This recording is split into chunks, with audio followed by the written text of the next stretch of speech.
All right, welcome back to another episode of The Flip Side with your host, me, Blake Schultz. I've got a good friend of mine, Thomas Cox, today. Thanks for being here. So glad to be here. It's great. So, Thomas, we've known each other for a couple months, Yeah. But I feel like we're pretty good friends. I know you as a business owner, entrepreneur, retired football coach, father, strong Christian, and I love getting to know you, and so I'm excited to dive in today about all of those aspects and any other surprises you have for me. It's going to be great. Before we talk about where you're at now, take me back a little bit. Where'd you come from? So born and raised in Birmingham. From the time I was 5, knew what I wanted to do for a living.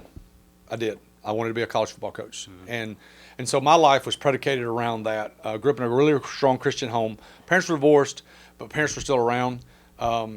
So I knew I was going to coach college football. So a lot of what I did was based around sports. My dad is in the Hall of Fame in the state of Alabama as a high school football coach. I know that. Got to play for him my senior year and then went on to play at UAB. I was in school. I was not a grade kid, not a great reader in high school, not a great student in high school. I was a 3.0 kid, made like 17 on the ACT. I was there to play ball, not in a malicious negative way. A lot of common sense, but then just was there to play ball. So go to college, played at UAB, absolutely loved Birmingham. But when I graduated, I knew that I needed to go do something else. And so I could not find a college job. And so I went to Atlanta and got to coach with my dad. So my dad retired, go to Atlanta. And loved that. Loved coaching with him. So during that time, that was the start of so I'll marry the stories. That was the start of the financial journey. So my parents were both school teachers growing up. Incredibly middle class, lived paycheck to paycheck, lots of debt, all that world. When I was 18 years old, graduated from high school, I got $2,000 from graduation, just random $20 bills and $50 bills from people. And a guy in the church, and I'm so ashamed to say this, I don't remember the guy's name, said, "Give me $1,000. I said, "What are you going to do with it?" He goes, "I'm going to invest it for you." I said, "In what?" He said, "The stock market." I was like, "Okay, great." And he said, "Here's what I want you to do. I want you to send me $20 a month." I said, "What do you mean?" He said, "I want you to set up a draft in your checking account. I want you to send me $20 a month." He said, "If you make more money, send me more money." I said, "Great." At 18, I did that. And I did not realize that's one of the probably top 5 decisions I ever made. Finding Jesus, marrying my wife, and doing that at 18 were incredibly important. So I did that, and then I go to live in Atlanta with my dad. And if at that point, I just save a ton of money because I graduated from college. I don't have any debt because I was on scholarship. And I worked. That's all I did.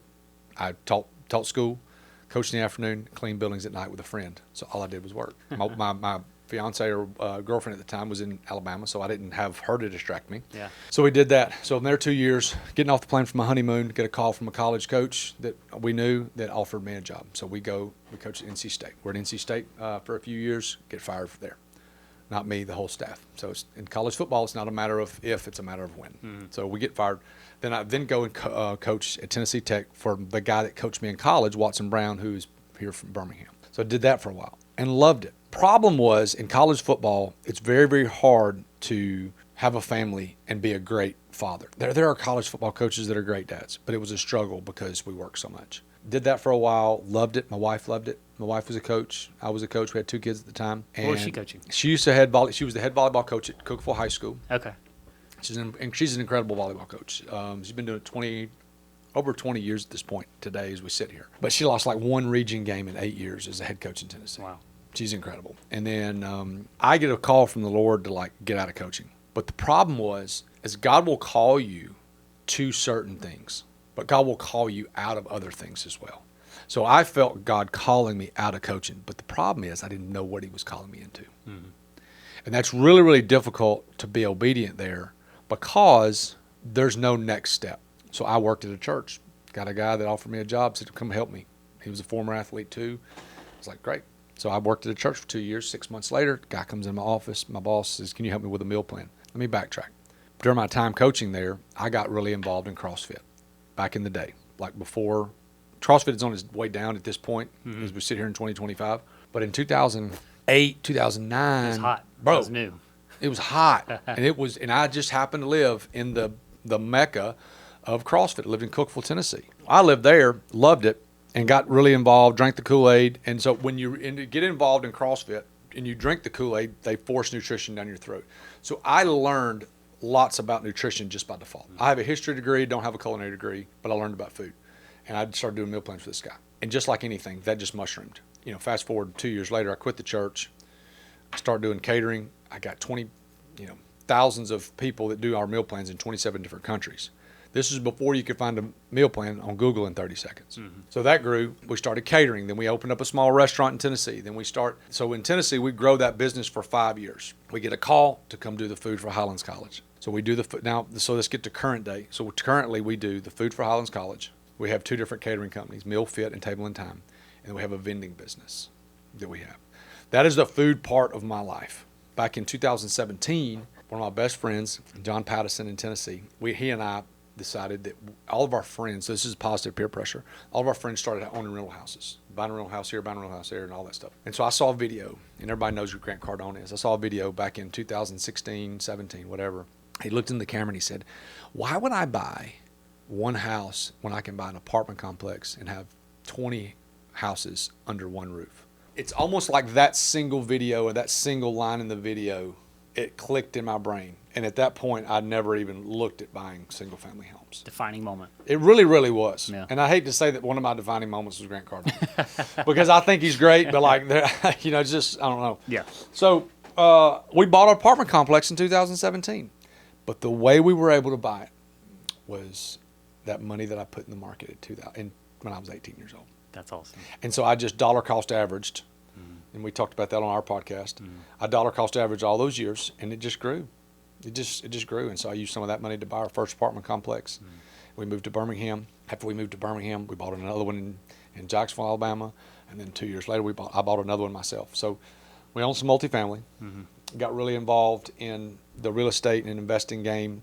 So we own multifamily. We've started a couple funds and raised some money for different investments. And then here's about 3 or 4 years ago, we got really involved in infinite banking and cash value life insurance and that whole process. And that's really been our focus the last 2 years for me.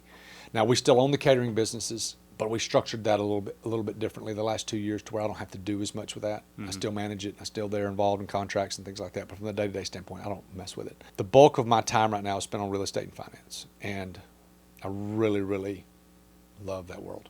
That's awesome. So much to unpack. Yeah. So I'm excited to get into it. So going back, starting the meal plan, that was focused around fitness meal plan, so healthy eating. Right. Is that what the meal plans that you grew that went countrywide, worldwide, and then went into a restaurant and catering business? Was all that the same type of healthy, clean, fresh, or was it just, hey, whatever the demand is, we're frying chicken?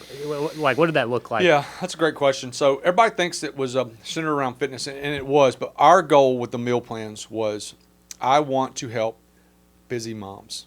That was the target. It was busy moms because we were busy. And you typically solve a problem that you have.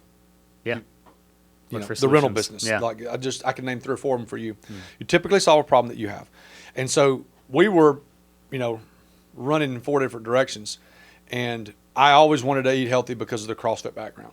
What I would do is I would set up these meal plans, these recipes, and then I would make a grocery list. And that's really what it was. It was recipes with a grocery list so that Blake's wife could print it off, add whatever she'd add, toilet paper and, peroxide and rubbing alcohol and whatever, and then go to the grocery store and she's got her list. That was my goal, and that's who I targeted. Well, then all the moms in Cookeville, where I live, were like, hey, we see your food looks amazing, but we're not buying your meal plan. But if you ever started making it, we'd buy it. So then we started meal prep. And this is before meal prep. Yeah. And I got pictures, Blake. It was bonkers. I got pictures of line out the door on Sunday night. When people Just start at your house? I did not start at my house. I started in a rented, and I told this story 2 days ago. Kevin Bowling, who I owe so much to, he's in Cookeville, Tennessee. Kevin Bowling allowed me to use his ranch kitchen. It was like his property he had, and had a commercial kitchen there, and he let me use it, and it got me started. Okay. So I owe Kevin Bowling so much. 2-3 months into doing that, I left the gas on at night. He comes back in and says, hey, bro, I love you. You're a brother in Christ. He said, but you got to go. Yeah. And he says, I can't risk it. I was Yeah. like, fair enough. He gave me another week, and I had to leave. Yeah. Mike Campbell, who was a pastor at a church, let me use his commercial kitchen in his church, charged me for that. And then a friend of mine said, hey, there's this barbecue joint out here in the middle of nowhere. You want to rent it? I was like, yeah, sure. No heat, no air, 440 square feet.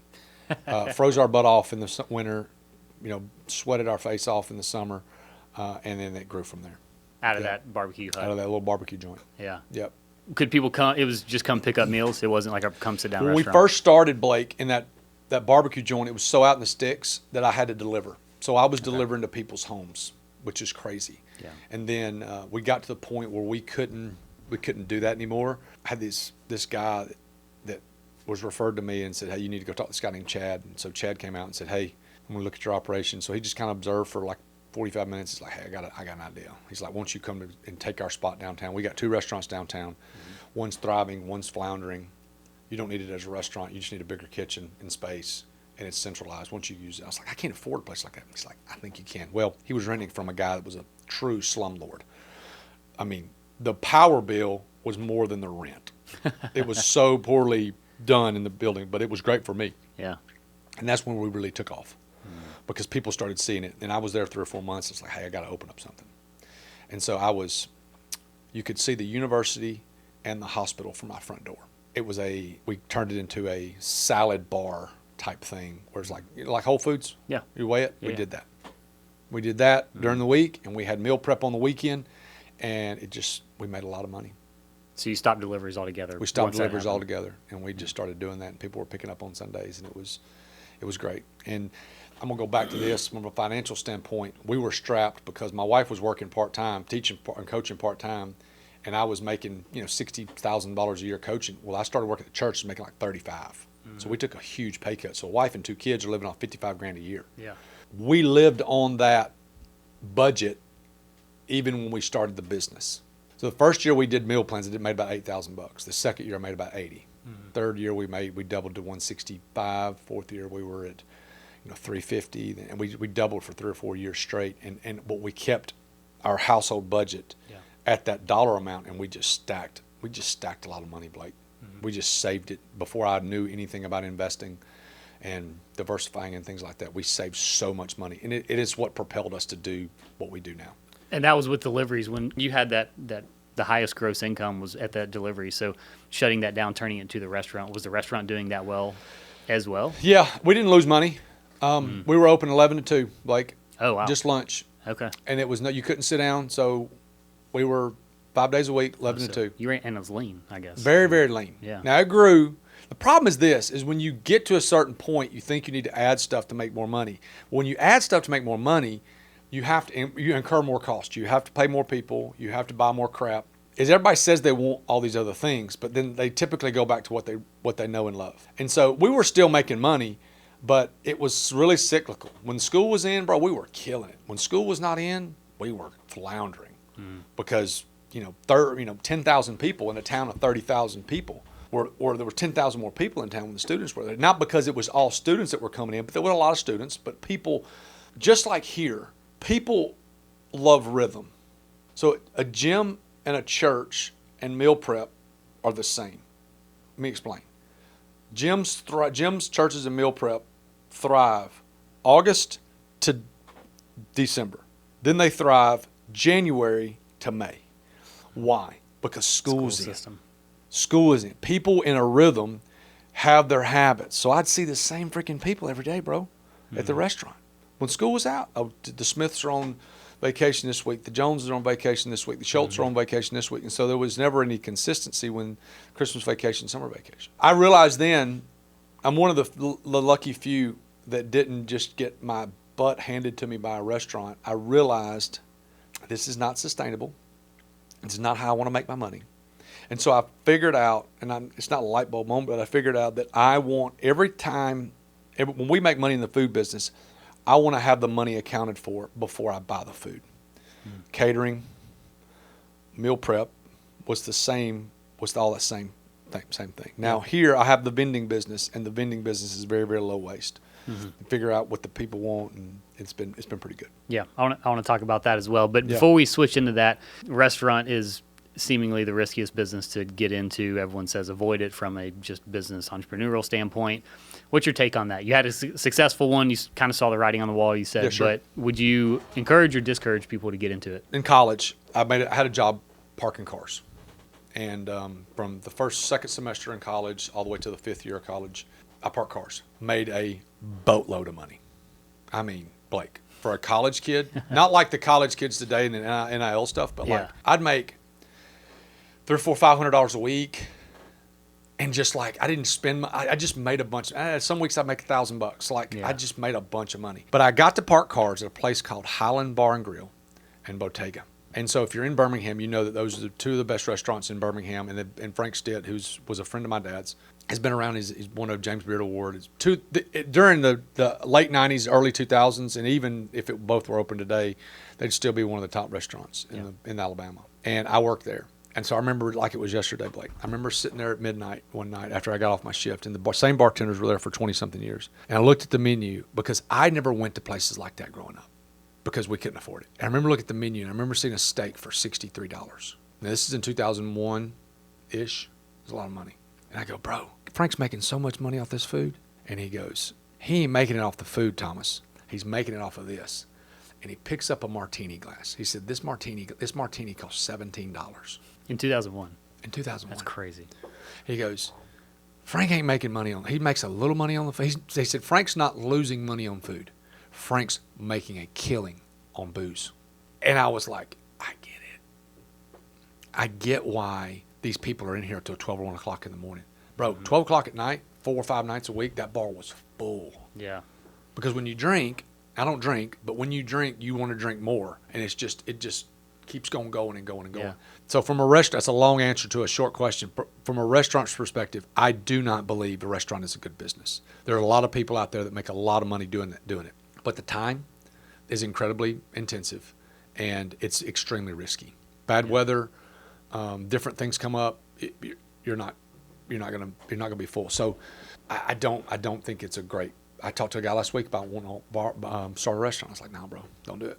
Yeah. It's like, I'm out if you do it. Yeah.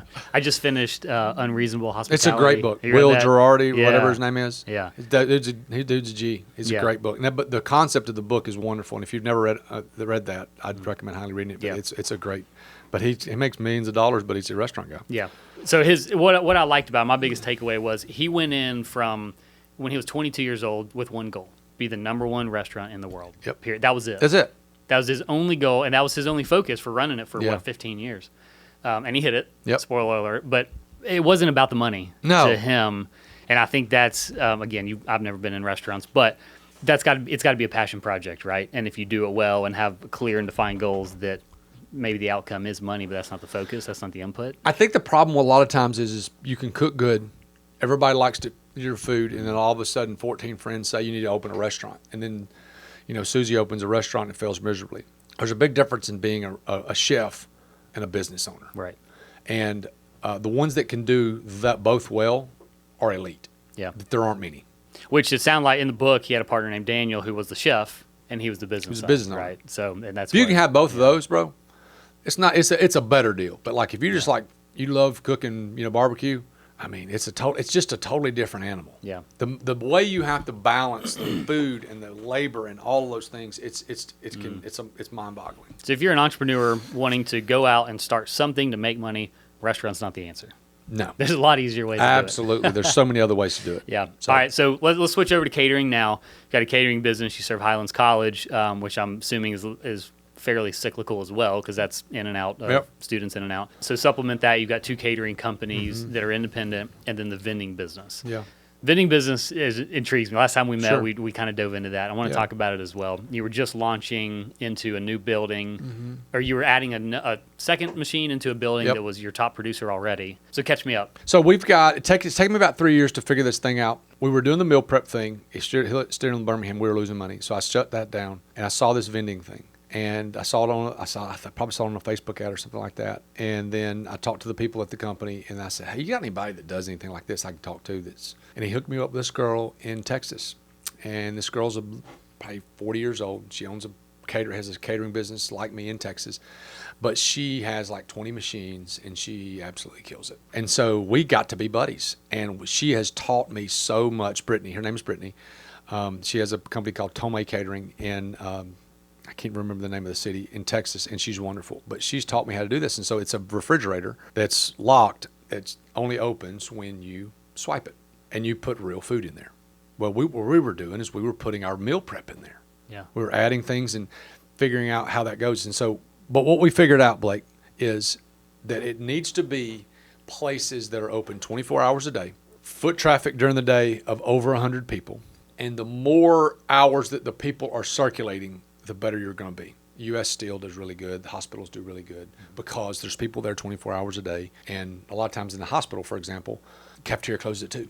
Yeah, and days and nights kind of don't matter, depending, right? Well, family and no, it doesn't matter. There, well, right? like for example, our biggest purchase time is like 5:30 p to 2:30 a. Yeah, Because when Susie, who's a NICU nurse, she can't leave, and DoorDash doesn't run at 1 a.m. So she comes down there and gets our food, and I don't want to make this thing like esoteric or anything like that, but I feel like we're doing a great thing for those people because it's great food, and they enjoy it, and it's relatively healthy food. Yeah. Well, who hasn't been, spent time with a loved one in the hospital sitting there for 2 days and you have to go out to a vending machine and get a bag of chips because nothing's open, right? I mean, that's where with the surgery I had a couple months ago, like I was in the hospital for 3 days. Rachel went home once, but was basically there with me the whole time. Oh, sure.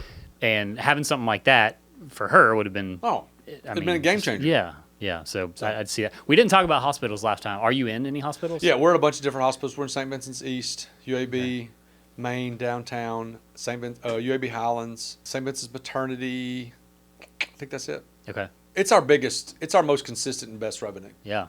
Just simply because being there and you've got people there all the time. Yeah. Again, 24 hours a day. That's the key. You learned some consistency probably with you said the waste is pretty low. So you've got people on routes running, stocking daily every other day, and you know pretty close what the demand is. The machines are pretty high tech as far as like you can see what's in there. But like I'll give you an example. UAB Highlands is going to be different than UAB Maine. And St. Vincent's East is going to be different than U.S. Steel simply because of the people that are there.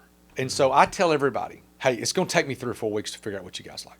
U.S. Steel is not a salad place. They love salads at UAB Highlands. Yeah. Like, you just got to figure out what they are. And then also, as costs rise, what do you have to get rid of?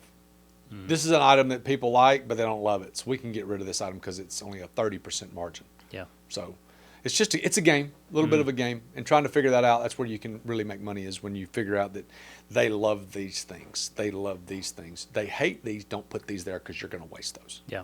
So, is that an arm of your business that you love where it's at, just kind of keep it going, or is there a growth strategy and a rocket ship fuel going into that soon? There's a growth strategy, but anything with the food business, Blake, I am not rocket shipping. Mm-hmm. We are growing 8 to 12% a year. It's very consistent. And I love it. Yeah. But again, I don't put forth so much effort into that business because of the other things that we do that I enjoy more. Yeah. And so at 45 with 3 kids, and my time is extremely valuable, I want to do the things that I enjoy doing more as opposed to the things I have to do more. And look, I've worked my butt off since I was 18. I feel like I can do that. Yeah. So. Yeah. Well, and you got enough going on where you can pick and choose. Sure. Absolutely. This is the thing. Okay. Cool. All right. So that's catering. That's the food world. Let's switch over to let's get into real estate. Yeah. A little bit. So you've got 3 apartment complexes. 2 of them you have a partner with. 1 of them you own in personally, just outright. Talk about the management of those. Yeah. That's a thorn in my side that has never gone away in all my investing career. Sure. A lot of that's my fault. Yeah. So it's something we haven't talked about before. So how do you manage I think those? you have a little bit more of a control issue than I do. Yeah. It's totally fine. It's just the way we're wired. I don't want the control. I don't just like you. I don't take the money from the apartment complexes. They don't have to have the money to pay my power bill. Right. I don't have to have it, and so I am willing to give up the 7-8% that I pay to the management company for them to fool with it. Mm-hmm. I get a text message when people move out and says Blake's moving out. The rent's $750. We recommend staying at $750. No, make it $775. Like. That's the extent of what I do. Mm-hmm. I got a text last night, hey, something's leaking in 201. I'm going to call Michael. Great. That's it. Like, mm-hmm. I do everything. I hadn't been to any of the apartment complexes in like 3 years. Are they in the same area? We have the same company? 3 totally different areas, 3 different companies. One of them is a great, the one in Jacksonville and the one in Cookeville, Tennessee, are managed by 2 different people. They both do a good job. Could one of them be better at some things? Yeah. But, like, they do a good job. Mm-hmm. The one in Scottsboro, a guy lives in one of the apartments. He gets a discount, and I pay him a fee to manage it. Does a heck of a job. So, like, I don't fool with any of it. Are all those 3 companies / people the original that you found, or did you go cycle through some first? Yeah, they're all original. Really? Yep. Now, for the first year and a half in Tennessee, John managed it, my partner, because we wanted to save the 8 or 9%. And we got to a point where he called and said, "Hey, dude, I'm done. I want you to buy me out." I was like, "What's wrong?" He's like, "I'm done. I'm tired of fooling with it." Because I moved to Birmingham 6 weeks after we bought him. I said, "Wait. Let's look at the numbers. Let's just hire somebody to do it." He's like, "Okay." So we hired somebody to do it, and it's been great. Yeah. Now, he handles the there's a couple bills that got to be paid every now and again. He handles that. I handle Jacksonville. He handles the Cookville ones, and I do obviously my own. But like, it's really like we'll go 2 weeks and not even talk. Sometimes we text a lot, but like, sometimes we don't even talk about them. You know, we paid the down payment on both of them, and for the first time in 8 years, we had to make a small payment because we had a massive leak. We had to pay like $8,000 a piece. Yeah. And so for the most part, I've had them for 8 years. They've doubled in value, and I've not had to do anything with it. Yeah. It's pretty awesome. Is the intent to hold them forever? Yeah. Like we had an offer 2 months ago, and for the guy to give me $100,000 more, I'd have probably taken it. But the problem is right now where we sit in the market is like it's really hard to 1031 it into something without getting crushed with an interest rate or whatever. So, by the way, off camera, I do want to talk about if you ever buy anything in Tennessee, I've got a awesome situation for you. Okay. So from a rate standpoint. Oh, nice. Okay. Yep. All right. I'm open to it. Yep. My issue with management. So I have management companies on probably 60% of my portfolio. So you're managing 40% of your portfolio? 30. Why? Well, those I've set up. So here's Hear me out, Thomas. What had happened? Yeah. All right. So the stuff that I manage is small. The biggest thing I manage is I think a quadplex.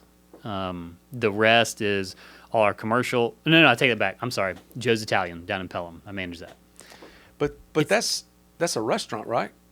Yeah. They lease my building. But it's a triple net lease? Triple net lease. Like I said, this is my point. This is my point. Is all the stuff I manage is not my headache because I place the tenants. I vetted them. I renovated almost all these spaces. I set it up to where I don't have to do much. Sure. Like arguably, I do less on the ones that I manage than you do on the ones that you don't manage. Yeah, sure. I probably am pretty confident saying that. My issues are the ones I have managers on. Not all of them. Like this building we're sitting in. J.H. Berry manages this. Incredible. Love it. So you own this building? Yes. Okay. But it's my low income stuff, which I'm trying to get out of anyways. Sure. But trying to find a manager, like my 10-unit apartment downtown, it has been less than 50% occupied for probably 2 years. Oh, Blake. And I'm on my third manager. Now, extreme ownership, right? I should be on my 10th manager by now and should be occupied because I need to pay full attention to it. And I haven't. But at the same time, it's just like 50%? Yeah. It's just no. Well, you got a great deal if you're not losing money at 50% occupancy. Like breaking even with 4 people in it right now. Bro. We got a good deal. I mean, that's a great deal. It's a good deal. But at the same time, it could be cash flowing pretty well. It could be cash flowing great. Right? And so I missed a call yesterday with our P. I'm going to call him today. And our call is, this is the third. Okay, so here's the thing. It was managed by someone for a while, for like 2 years. Finally let them go because they got bought. It just crashed and burned. Switched to a different one. They're like, okay, well, we actually just got bought too, but here's all the resources. Sold me on like why it's better. Okay, here's your dedicated 2 people that are just going to kill it. They're the experts. Great. Okay, and at the time we had 2 people in it. Out of 10? Yeah. And I said, okay, here's my problem is I've been at like 2 for 6 months, and that's why I'm hiring y'all. When are we going to be full? I'm not give you a date. You tell me. You give me a date. And this was probably 3 months ago, and they said September will be 10 out of 10. Okay. Great. Since then, I haven't fired that company yet. I'm about to. I'm on my 3rd expert because those 2 people left. They've been replaced. That person stuck around for 3 weeks. They've been replaced. Now I've got this new person in who's now an expert. And I'm just like, I'm sick of this. Like, there's a reason they're not staying around. So you almost want to put somebody in apartment 2 and say, hey, you manage this place. Yeah. Well, where I'm at, this is my idea, and it's not fully, it's just my thought right now. Because I've got maybe 20 units that I manage myself. There's 10 that needs to be managed. There's a duplex in Hueytown. So maybe 30, 35 units that are I could get off my plate. Right. That's not enough money to hire someone full-time to work for me to do it. But it is enough for about a third of a person So let me go find 2 more of me.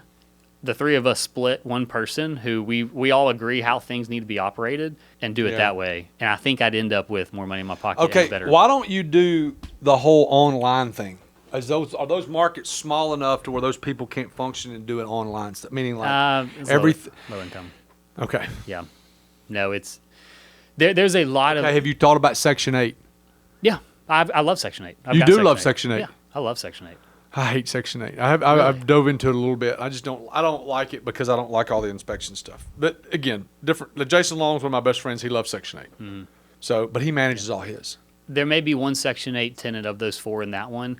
And then I've got probably 3 or 4 other Section 8s that I manage. And again, some of my easiest people. Because they know, last I heard, this is an outdated stat, but there's an 8-year wait list in Birmingham to get a voucher. Bro. They're begging people to have Section 8 stuff. So these tenants know if they don't take care of my property, I'm going to take care of it.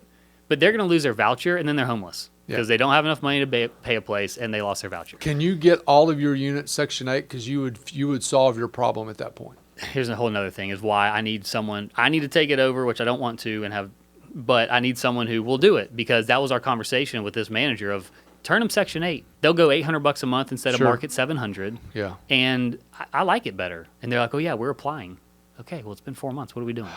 It's just killing me. So anyways, I'm kind of ranting now, but it's just driving me nuts. So anyways, that's why I'm switching over to commercial, like retail, office, warehouse, flex, triple net. Yeah, I'm getting into that world. It's and the focus is just buy, not for cash flow, but for long term. So you're at these low C properties. I mean, this is as close to D without being D as you can get. Like I'm not going there after 1 p.m. North Birmingham, you're walking to the new Coca-Cola amphitheater. That's like the carrot for me is like I don't want to sell it because like 10 years from now, but it's not right now. So let me ask you a question. Have you thought about making some of these short-term rentals? Have you thought about, because you have a construction background, have you thought about taking some of these that are closer to the downtown market and making them short-term rentals? So let me say this. I got a buddy who is killing it in the midterm rental market. Everybody thinks travel nurses, but it's not just travel nurses. But like, what about exploring that? Have you thought about that? 'Cause especially in your if you could take your 10 units downtown. The area's too rough. Is there? Okay. Yeah. I did short-term for a house I have in Southside, and it was okay. I actually had a buddy kind of arbitrage it because I didn't want to. You didn't want to fool with it. This is before my castle, so this is before I had systems. I probably could bump it back in. But I've got a long-term tenant in there. Cash flows $400 or $500. Let it roll. That's the one I manage. I talk to the dude twice a year. Yeah. Never hear from him. Check just she's deposited. Don't worry about it. Yeah. So, anyways, got me on my soapbox for property management. I would love to explore the midterm rental world. Yeah. I don't love short-term rental. We talked about this on our podcast.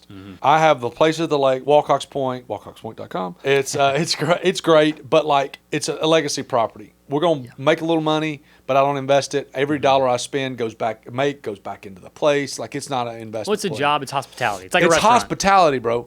It's not passive. Short-term rental is hospitality. Yes. It is not real estate. Unless you're arbitraging, it is hospitality. Yes. You got to have cookies. You got to have a handwritten note. You got to do all that bullcrap. Like, it's fine, but like, I don't want to do that. I think the midterm market is really intriguing. Did I tell you about Jude, my son's house? We bought them a house for their college when they were born. Did I tell you about Love that concept. Did I tell you about the insurance tenant we had? No. Dude, okay, so this house, it's by us in Bluff Park. 3-bedroom, 2-bath, going rates $2,500 a month for long-term tenant. So we put it up. Dang. Yeah, but it's pretty good. Our payments $1,900 a month, so we can cash flow $500-$600. Yeah. Or our expense. And that's one of your kids' houses. Yeah, that's our son's house. So it'll be once he's old enough to pick up pine cones, he's gonna be out there. He's got he's got to earn it. But we had it. I put it up on the MLS for rent, $2,600, whatever it was, and I got a call from an adjuster. He goes, "Hey, would you be willing to take someone who needs it for 3 months?" And I was like, "Not at this rate, because the time of year. If you put me in the wrong time of year at the end of that 3 months, and I'm vacant for a while." So he was like, "Well," I was like, "Probably not at the $2,500 a month." He goes, "Well, at what rate?" And he goes, "This is a family in like a couple of miles from you that had a house fire, and they need it rebuilt, and it's a 3-month project, so they need a place to stay." And I said, "Well, it's not furnished." They said, "We'll take care of the furnishing." Okay. He said, "What's your rate?" I was, I don't know. I go $51.25. And he goes, "All right, cool, they'll do that." And I was like, "Shoot, dang I it! should have said more." Said 6. And so 3 months turned into 8. And so for 8 months, I mean, we were making like $3,000 a month. And have you thought? Is there a system to where you can get back on that train? Yes. So I put it on Furnish Finders once they moved out, which is midterm rental. That's like that's like the main midterm rental site. Advertised it, put it on MLS as long term and short term, different prices. I mean, I was pushing hard and then I was calling every adjuster. So I called insurance agents first. They said, "Great idea, we love that. We've got no say in that. The adjuster has the say." And the adjuster works for the insurance company. Yep. And they don't advertise their phone number, and agents don't like to give it out. And so that's the bottleneck I found. So long story short, I ended up finding a long-term tenant before I found another midterm, and I took it just because it's easy. Sure. Yeah, there is a play to build up and there are housing placing companies nationwide, like I forget, CES or something like that is one of them, where you go and you register your property on their list, and so when they have someone who needs temporary housing, they can go in their database, and you've registered your house in their database. They can pull and say, oh, you want Hoover, at least 3 bedrooms, no pets, fenced-in yard, boom. And then they'll reach out and say, okay, what are you available? What's your rate? So I've registered on all those sites. Yeah. So anyways, yeah, there's big money in the insurance play. Because it's not long-term. So like, just look at it. Long-term rental is $2,500 a month, taking the house example. Short-term rental is $300 a night, probably. $200 a night, like if you're doing Airbnb. Yeah, 200 probably. $200 a night. Yeah. So that's $6,000 a month, and then midterm is probably a sweet spot in the middle, probably closer to the upper end. So like you said, $5,000 a month. Yeah, that's awesome. I think the midterm rental market is great. Yeah, there's a play there. Right now it's a shiny object for me, so I'm ignoring it. That's what we talked about that because I've got too many other ideas. Sure. Some good, most bad. So. I'm putting that aside, but knowing that, because at the same time, the Kidtopia we were talking about before we launched, that came with a house that I didn't. I know. Who rented that, by the way? Just a tenant. What are you getting for that place? Because you were really particular about that. Yes. So I want to sell it. My goal is to sell it to a friend. I'm not putting it on market because I want to pick my neighbor. You want to sell it to somebody that you know and love. Yes. And so, which has been harder than I thought, because no one wants to move to a 3-bedroom, 2-bath. All of our group is like, we've got kids. So Chris Dixon, who's a friend of mine and a contractor, has quoted, hey, if we finish out the garage, here's the price. We can make it a 4.3. So anyways, that long-term trying to sell it, but got a tenant in there now. We're losing about $350 a month because my hold cost is high on it. Why is your cold cost so high? Because it's so expensive? Yeah, I mean, I overpaid for the house. But you got the lot. But I got the land, and that was the goal. I underpaid for the land. It all shook out about the same. But so $350 a month is not awful. I mean, it's a lot better than the $3,000 I was losing when it was vacant. Sure. Right. So that was the goal, is just stick someone in there. He wanted a year. I committed to 6 months because I didn't want to lose that much for a year. 6 months ends next month, and I don't have anyone, so we'll probably just keep it up. Just month to month. Yeah. And at that point, when a female ever moves out, will you try to convert it? I'm just going to try to get someone. So it's actually currently on Furnish Finders right now. But what I'm saying is you're going to try to convert it to a 4.3. Not preemptively. I'll do it when I find someone who wants it, and then they can pay the end price. And I'll build it for them under contract to where they mortgage, so they don't have to come up with the cash. That's a good idea. Yeah. Okay, that makes sense. So I like it. Okay, that was a lot about me. We're here to talk about. No, you're fine. You're fine. This is what a normal conversation looks like between the two of us. Right. Hard to stay on topic. All right, so we talked about real estate. So let's get into the money side. Yeah. First, I want to get into the fund that you've done, or multi different funds, and then get into the infinite banking concept. Yeah. A fund has always intrigued me. I've raised money a couple times for my own projects, and then I've been a lender to just one or two friends when they flipped houses. And that, when I got a taste of being a lender, of just the ease of you have a 1 hour conversation. I do maybe 2 hours of like work on my real estate side to make sure it's a good deal. And then months later, I get all my money back plus a really good return. Sure. I'm really interested in that because that's like super easy money from, I come from where you come from, of just hard work, and every dollar I've made was hard to get. Yeah. And so then I have that. I'm like, wow, that was really easy. Yeah. So my dad tells us, my dad used to always ask me, my dad's passed away, he was one of my best friends before he passed away, but he had a very restrictive mindset, very, not restrictive, he had a very scarcity mindset. Mm-hmm. And I would want to go buy something or go on a trip or whatever. And he'd always say, he'd go, hey, before you go spend that money, think about how many cars you had to park to get that money. And it would slow me down a little bit. Obviously, it doesn't slow me down now, but Yeah. and I'm going to give you 2 examples of like the last week. Okay. I loaned a guy $175,000 on a deal. It was supposed to take 6 months. He said 6 or 7 months. Well, every month after 6, the rate goes up for me. Mm-hmm. And we were at month 12. And he had a massive interest bill. And I got it back yesterday. It was great. We got another guy that I did a deal. Me and Kendall, my buddy, split a house. Mm-hmm. He did some, I did some. The guy thought it was going to be 6 months. It's going to be like 8. Well, the rate went up 5% over those 2 months. And he sends me a message 2 days ago. And he saw where the price of the house that the guy's flipping has went down.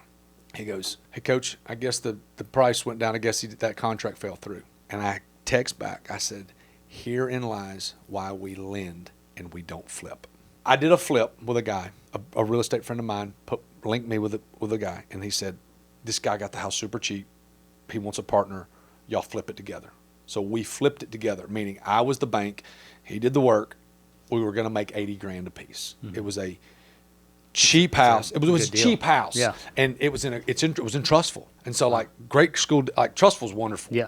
Okay. Trustful's not Mountain Brook, but it's pretty close as far as just wanting the stuff there. Yeah. We flip it and the cost kept going up. And he added this, and I approved everything, but we ended up making $36,000 a piece. Mm-hmm. Now, I know that I sound really bougie saying I made $36,000 and I was pissed. But when you think in your mind you're going to make 80 and you make 36, you get the check and you're like, this sucks. Yeah. But again, first world problems. Yeah. But the lending part of what we do, I love. Mm-hmm. I love the lending part of what we do because, number one, people want to use us. We're higher than the bank, but people want to use us because of speed. And I feel like we're providing a good service. I mean, I really, really do. Now, our rates are high, but like, you know that going in. Right. I'm not a shark. I'm not going to give it to you because you know that you can't repay it. Mm-hmm. But we only do first lien, and it's easy. I say it's easy money. It is the true definition of passive income. I wire money 6, 7, 8, 9 months later, I get money back. Mm-hmm. I don't fool with it. I send a text message every 4 months, every 3 months going, hey, how's everything going? You good? Yeah. And that's it.